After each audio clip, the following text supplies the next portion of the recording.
এর ঘটনা কুরআনে খুব সুন্দরভাবে বর্ণনা করা হয়েছে।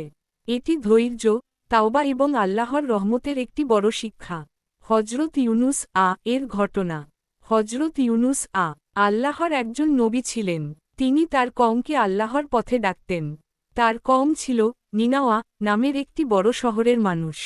তিনি অনেক দিন ধরে তাদেরকে এক আল্লাহর ইবাদতের কথা বলেন, কিন্তু তারা তার কথা শোনেনি। তারা অবাধ্যতা ও পাপ কাজেই লিপ্ত ছিল।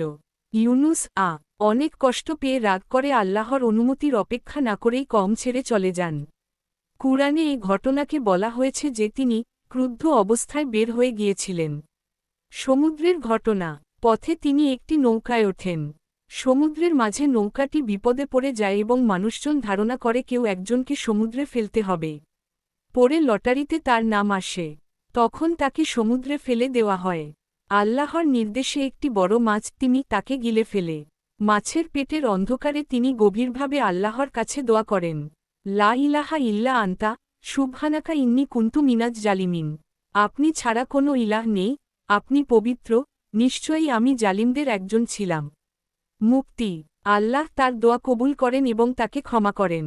মাছ তাকে তীরে ফেলে দেয় এবং তিনি সুস্থ হয়ে আবার জীবনে ফিরে আসেন।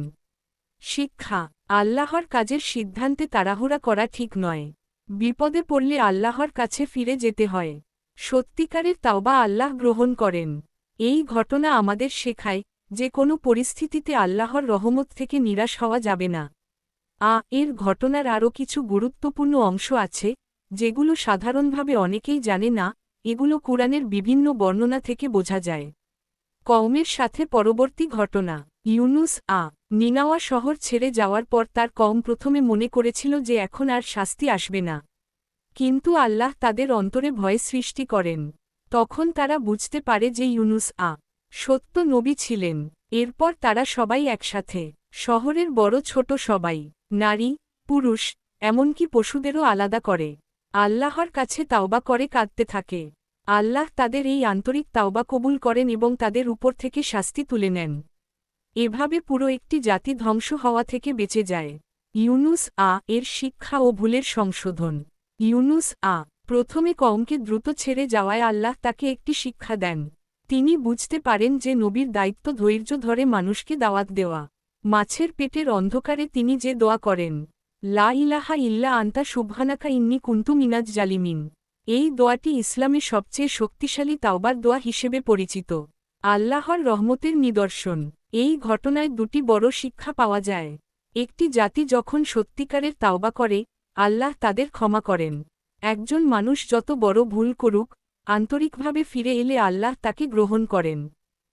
এর ঘটনার আরও কিছু গভীর দিক আছে, যেগুলো বুঝলে পুরো ঘটনাটা আরও পরিষ্কার হয়। ১. কেন তিনি আগে বের হয়ে গেলেন?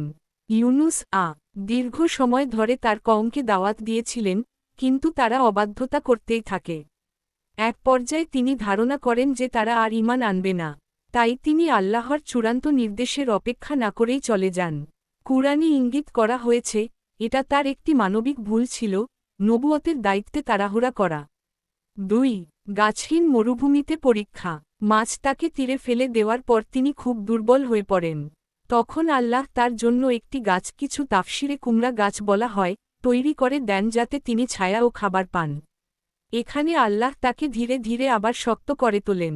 ৩. তার কওমের ঈমান আনা। সবচেয়ে গুরুত্বপূর্ণ বিষয় হল, এর মানুষ প্রথম ও একমাত্র জাতি যারা শাস্তি আসার আগে পুরোপুরি তাওবা করেছিল এবং সবাই একসাথে ঈমান এনেছিল।